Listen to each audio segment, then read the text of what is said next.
Today I'm going to speak with you about the topic of biological science, technology, and international security. Many ask the question of what advances in biological science and technology mean today. Are these technologies that are going to save us and help us alleviate disease? Or are they going to destroy us in terms of being able to cause pandemics? Or is it something in between? What I'd like to convey to you today is that biological security is actually not a new challenge. But there are new developments in biological science and technology that are making some of the challenges involved in international security much more complex.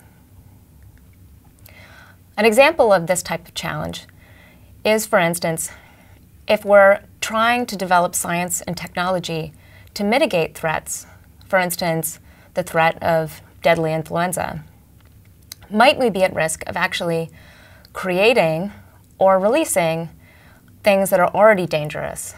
For instance, a more deadly flu strain.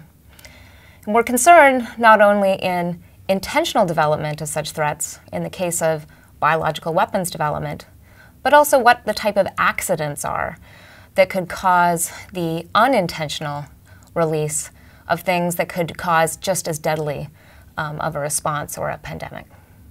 I'm going to start my talk by giving an overview of advances in biological science and technology today, then highlight their relevance to international security challenges. And I'll try and give a few examples of the types of problems that are motivating us to re-examine some of the challenges that have to do with advances in science and technology and security. Then I'll review a few of the precedents and strategies on how we've encountered these problems before, and then try and lay out some new strategies and new thinking, and particularly some challenges and questions that we could really use new thinking and new people to help confront. So first off, let's talk about some of the current state of biological science and technology. One of the things that's happening in the biosciences right now is it's quickly becoming much easier and much cheaper to manipulate biological systems, and specifically at the genetic level, with much more precision.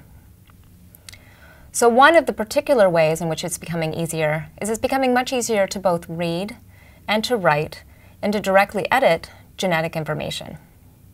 So we can actually go in and sequence genetic code and actually synthesize it de novo.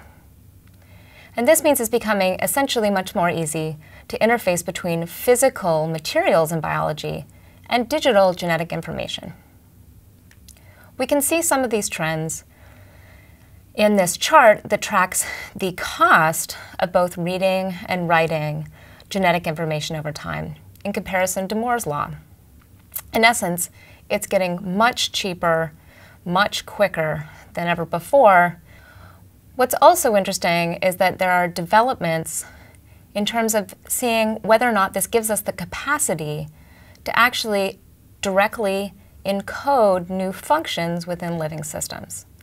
So just like we may be directly being able to program sophisticated technology like our phones, we may now be able to directly encode new types of biological functions into living systems.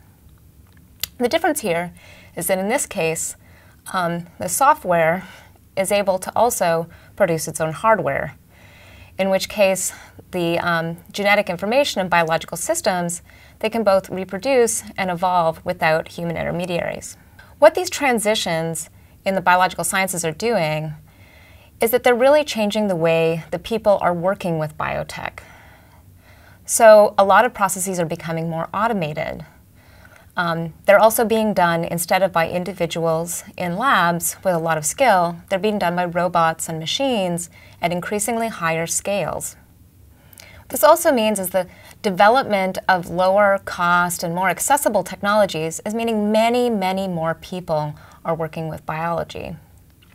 They're also using related information technologies like the internet to be able to organize themselves and share information in new ways. So as one example here, we're showing the developments in the distribution of communities working in an international genetically engineered machine competition, so a genetic engineering competition. The second map here is the development of the DIY or do-it-yourself biology community. And these are amateur biology labs that are developing outside of normal universities or professional industrial labs.